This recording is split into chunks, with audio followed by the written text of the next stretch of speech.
ऐश top rank tournament में battle करना continue करता है, जहां पर वो काफी सारी बैटल्स को जीतता है। ज्यादातर बैटल क्लीन स्वीप होती है, कुछ बैटल क्लोज जाती है और कुछ बैटल ऐश हार भी जाता है, यानी कि उसकी विनिंग स्ट्रीक एंड हो चुकी थी। बट एट लास्ट वो एक काफी अच्छी रैंक गेन कर लेता है, जो कि 790 थी, यानी कि ऐश टॉप 1000 पोकेमॉन ट्रेंड्स में पहुंच चुका था। एंड इसी के साथ टॉप रैंक टूर्नामेंट एंड हो जाता है। ऐश डेमन या फिर काइलन किसी से भी बैटल नहीं कर पाया। ऐश डेमन से मिलता है, जहाँ पर डेमन बोलता है कि ऐश तुम्हारी रैंक काफी फास्ट इंक्रीज हो रही है।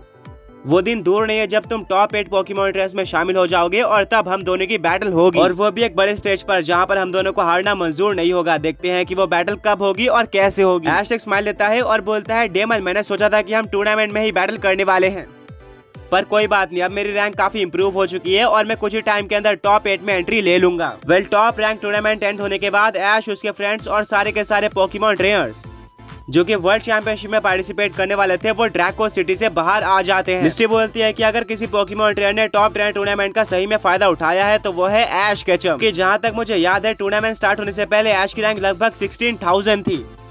वो टॉप 10,000 से भी काफी दूर था और अब टूर्नामेंट एंड होने के बाद ऐश की रैंक 790 हो चुकी है। इन दोनों ही रैंक में काफी फर्क है और इस टूर्नामेंट के बाद ऐश ने काफी सारी पॉपुलैरिटी भी गेन कर ली। टॉप रैंक ट्रेनर जैसे कि डेमन ऐश को जाने लगे हैं। ब्रॉक और सईना मिस्ट्री के बाद से एग्री करते हैं। ब्रॉक रिप्लाई करता है, बट मिस्ट्री हम ये भी नहीं भूल सकते कि अब ऐश के लिए बैलेंस करना और भी ज्यादा मुश्किल हो जाएगा। अब उसके सामने हाई रैंक रखने वाले पोकेमॉन ट्रेनर्स आएंगे जिनको हराना टफ होगा। ऐश अपने फिस्ट को बंद करता है और बोलता है, मैं यही तो चाहता था, मुझे टफ पोकेमॉन ट्रेनर से बैटल करना है और उनको डिफीट करना है। इसके लिए मेरे पोकेमॉन्स पूरी तरह से रेडी हैं। अब आगे जाकर ऐश को पोकेमॉन ट्रेनर्स एडवांस फोन के थ्रू मिलने वाले। ब्रॉक एट्रो के मैप को बाहर निकालता है और बताता है कि पास में सबसे मेजर सिटी वेलमॉन्ट सिटी है। यहाँ पर काफी इंटेलिजेंट रिसर्चर्स हैं जो कि मैन मेड पोकेमॉन्स बनाना जानते हैं। ये पोकेमॉन्स नॉर्मल पोकेमॉन से ज्यादा स्ट्रॉन्ग हो सकते हैं और यहाँ पर एक फैसिलिटी भी है जिसका यूज करके तुम इन मैन मेड पोकेमॉन से बैटल कर सकते हो। ऐश बोलता है, ये तो मेरे लिए पूरी तरह से परफेक्ट है, मेरे पोकेमॉन्स के पास अच्छा मौका है ट्रेनिंग करने का। ऐश और उसके फ्रेंड्स ड्रैको सिटी से बाहर आ जाते हैं। सारे बैटल करते हुए ऐश को मौका नहीं मिल रहा था अपने न्यू पोकेमॉन यानी कि लुमिनिक्स को ट्रेन करने का। और फ्री टाइम में ऐश डिसाइड करता है कि वो अपने लुमिनिक्स को ट्रेनिंग देने वाला है। ऐश के फ्रेंड्स अपने पोकेमॉन्स को बाहर निकालते हैं, जैसे कि मिस्टी यूज करती है अपने अजूमरिल का, जो कि एक स्ट्रॉन्ग पोकेमॉन था, बट ऐश का लुमिनिक्स धीरे धीरे बैस में काफी अच्छा हो रहा था। वो शुरू में स्ट्रगल करता है पर लास्ट में ड्रैगन पल्स का यूज करके वो अजूमरिल को काफी डैमेज देता है। आगे जाके वो बैटल करता है ब्रॉक के क्रोगंग के साथ। ब्रॉक अपने क्रोगंग को सीक्रेटली बोलता है कि लुमिनिक्स के ऊपर ज्यादा स्ट्रॉन्ग अटैक का यूज मत करना, जिससे उसका कॉन्फिडेंस बूस्ट हो। क्रोगंग समझ जाता है, बैटल शुरू होती है और लुमिनिक्स मून ब्लास्ट जैसे फेरी टाइप अटैक्स का यूज करता है। इससे क्रोगंग को काफी डैमेज पड़ता है और काउंटर में क्रोगंग पॉइजन स्ट्रिंग अटैक का यूज कर देता है। ब्रॉक बोलता है, नहीं क्रोगंग, मैंने तुम्हें बोला था कि तुम्हें अटैक नहीं करना है, पर अब क्रोगंग से गलती हो चुकी थी। पॉइजन स्ट्रिंग अटैक लुमिनिक्स की तरफ बढ़ रहे होते हैं, पर तभी सारे के सारे अटैक एक इनविजिबल वॉल से टकरा जाते और रुक जाते हैं। ऐश और उसके फ्रेंड्स कंफ्यूज हो जाते हैं कि आखिर ये इनविजिबल वॉल कहां से आ गई। इससे पहले कि वो इसके बारे में और भी पता लगा पाते, ऐश और इसके फ्रेंड्स को एक आवाज सुनने को मिलती है, हे पोकेमॉन ट्रेनर्स, क्या तुम यहाँ पर ट्रेनिंग करने आए हो? ऐश और इसके फ्रेंड्स पीछे मुड़कर देखते और वहाँ पर एक ओल्ड मैन देखने को मिलता है।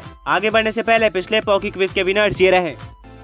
एंड आज का क्वेश्चन ये है कि ऐश के सारे पोकेमॉन्स में किस पोकेमॉन का सबसे कम विन रेट है। बोल्ड मैन काफी मिस्टीरियस दिख रहा था और बोलता है कि एक टाइम पर मैं भी तुम्हारी तरह ट्रेनिंग किया करता था, मैंने वर्ल्ड चैंपियनशिप में भी पार्टिसिपेट किया था और मैं एक इलाइट पोकेमॉन ट्रेनर हुआ करता था। काफी कमी पोकेमॉन ट्रेनर्स मुझे डिफीट कर पाते थे और मैंने काफी ज्यादा टाइम टॉप 8 में बिताया था। इवन करंट वर्ल्ड चैंपियन यानी कि हेक्टर ने मुझसे ट्रेनिंग ली थी और इसी के बाद वो इतना स्ट्रॉन्ग पोकेमॉन ट्रेनर बन पाया। सुनकर ऐश और उसके फ्रेंड्स पूरी तरह से शॉक रह जाते हैं और मिस्टी बोलती है, क्या सच में आप इतने स्ट्रॉन्ग पोकेमॉन ट्रेनर हुआ करते थे? बोल्ड मैन रिप्लाई करता है कि अगर तुम्हें विश्वास नहीं होता तो मेरे साथ एक स्पेशल ट्रेनिंग सेशन ले सकते हो या फिर चाहो तो मेरे साथ एक बैटल भी कर सकते हो। मिस्टी बोलती है, बट आपने तो अब तक पोकेमॉन बैटल करना छोड़ दी होगी, आप कैसे फाइट करोगे? मैन बोलता है, भले ही मैंने ट्रेनिंग करना छोड़ दी, बट मेरे पास अभी भी मेरे पुराने पोकेमॉन्स हैं, क्योंकि वर्ल्ड चैंपियनशिप में पूरी तरह से डोमिनेट किया करते थे और अपोनेंट्स को डिस्ट्रॉय कर देते थे। आज भी इन पोकेमॉन्स में वही जुनून है और ये अपोनेंट्स को डिस्ट्रॉय करते रहते हैं। ओल्ड मैन ऐश की तरफ देखते हैं और बोलते हैं कि मैं तुम्हारे आंखों में बैटल की आग देख सकता हूं। तुम एक स्ट्रॉन्ग पोकेमॉन ट्रेनर लग रहे हो, क्या तुम टेस्ट करना चाहते हो कि अभी तक तुम कितने स्ट्रॉन्ग हो पाए हो और क्या तुम टॉप पोकेमॉन ट्रेनर्स को डिफीट भी कर सकते हो या फिर नहीं? ऐश हेजिटेट करता है। ओल्ड मैन बोलता है, वेल मैं तुम्हें एक बैटल के लिए चैलेंज करना चाहता हूँ, क्या तुम उस बैटल को एक्सेप्ट करोगे? ऐश रिप्लाई करता है, बिल्कुल मैं चैलेंज को एक्सेप्ट करता हूँ। ओल्ड मैन कहते हैं कि वेल इस बैटल के अंदर मैं सिर्फ और सिर्फ एक पोकेमॉन का यूज करूंगा।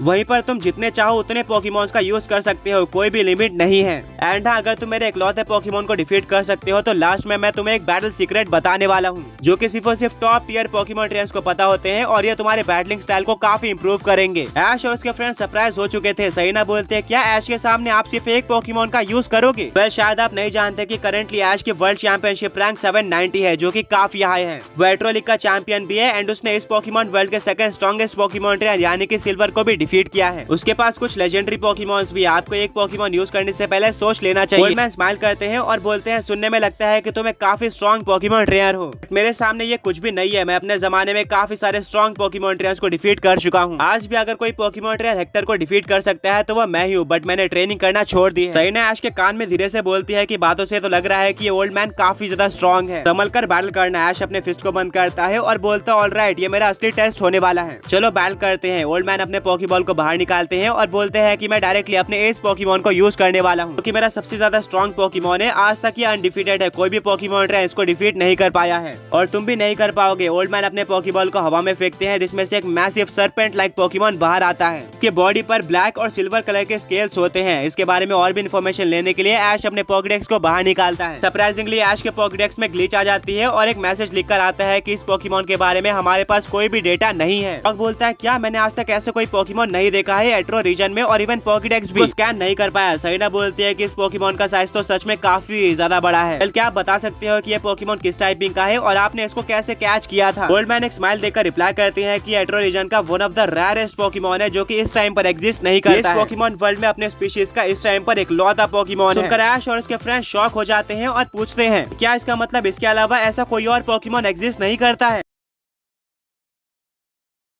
तो गाइस, यही था आज के इस वीडियो में। अगर आपको वीडियो पसंद आई है तो लाइक करना मत भूलना, साथ में चैनल को सब्सक्राइब करके बेल नोटिफिकेशन को ऑल पे सेट कर देना। एंड हाँ, दोबारा मिलेंगे एक और ऐसे ऑसम वीडियो के साथ। Until then, peace out.